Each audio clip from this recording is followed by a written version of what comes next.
Welcome, everyone, to an overview on understanding action words and skills for your resume. If you already watched our video on what work experience and volunteer experience you can include, you probably wondered, how can I actually describe my experience? Your resume includes descriptive bullet points that are action-oriented. You may be thinking to yourself, what does that even mean? Your bullet points are the most important part of your resume. Action words help you to tell the story of your or volunteering experience. Employers want to see results and not just responsibilities listed in your experience section. This resume help worksheet can help get you started. And we actually give out this resume help worksheet to all of our students who are working on their resumes. In order to change your descriptions to make them action-oriented, you want to be able to quantify your bullet points using the following: numbers, percentages, or dollar signs. So here's an example of a description listing responsibilities and a description with results. So we have before, if you've worked with tutoring students at school, you said tutors students in math. So while that sounds okay, we want it to be as descriptive as possible and we want to quantify those bullet points. So the after hosted 2 weekly tutoring sessions for 4 students, resulting in a 20% average increase of each student's grades. So you'll see in the after that there are multiple numbers being used, actually quantifying what you did while you tutored the students. We have another one before, supervised children at home. So say that you have babysat siblings, neighbors, cousins. So as a descriptive bullet point, you're saying you supervise children at home.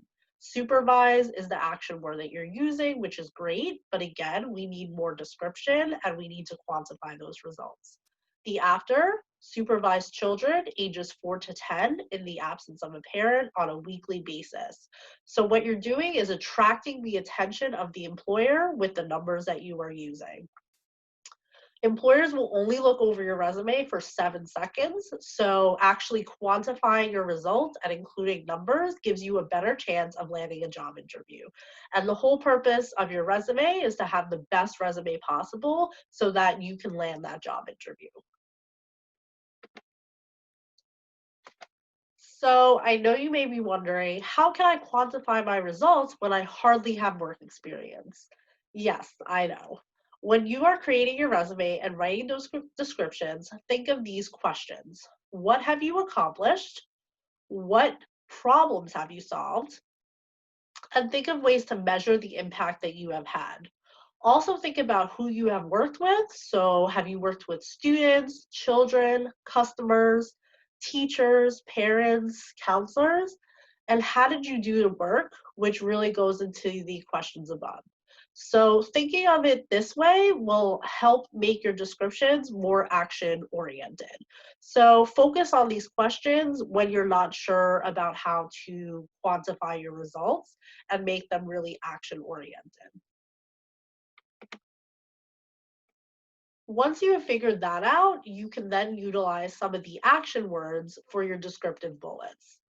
Again, we also provide you with the action words list from the first slide that you're able to use when creating your resume. All of these words will help to highlight your accomplishments.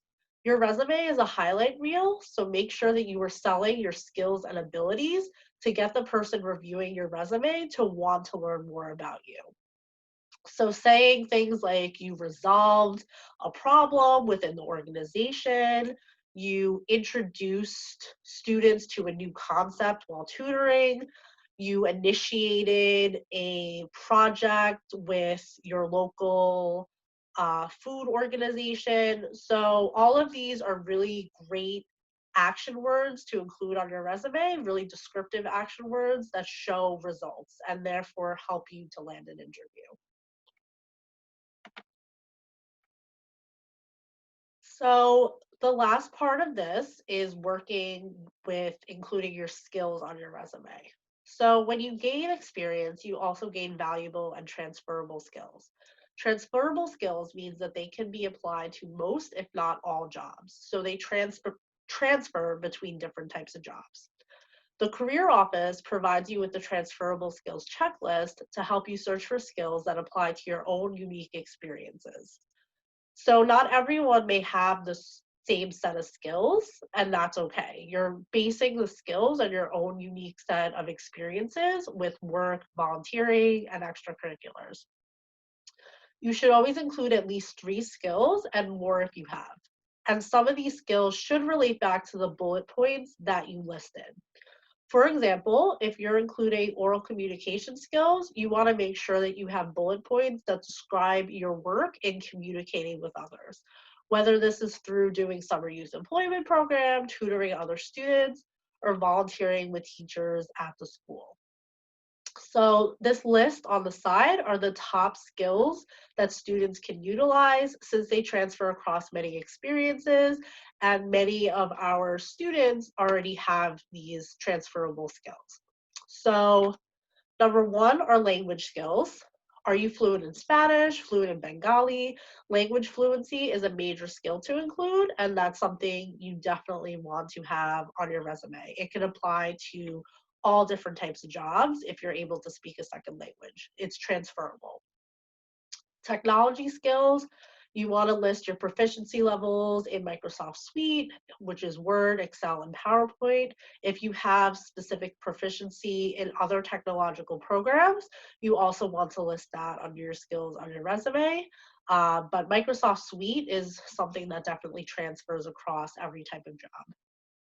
And then the last one, as I've already mentioned, interpersonal and oral communication skills are key because it's the ability to interact with a wide range of people. So this skill is truly transferable, but it's also something that you want to be able to back up on your resume through those descriptive bullet points using the action words. So your interpersonal or communication skills you can back up on your resume. Technology skills and language skills, you're letting them know that you have a fluency or that you're proficient.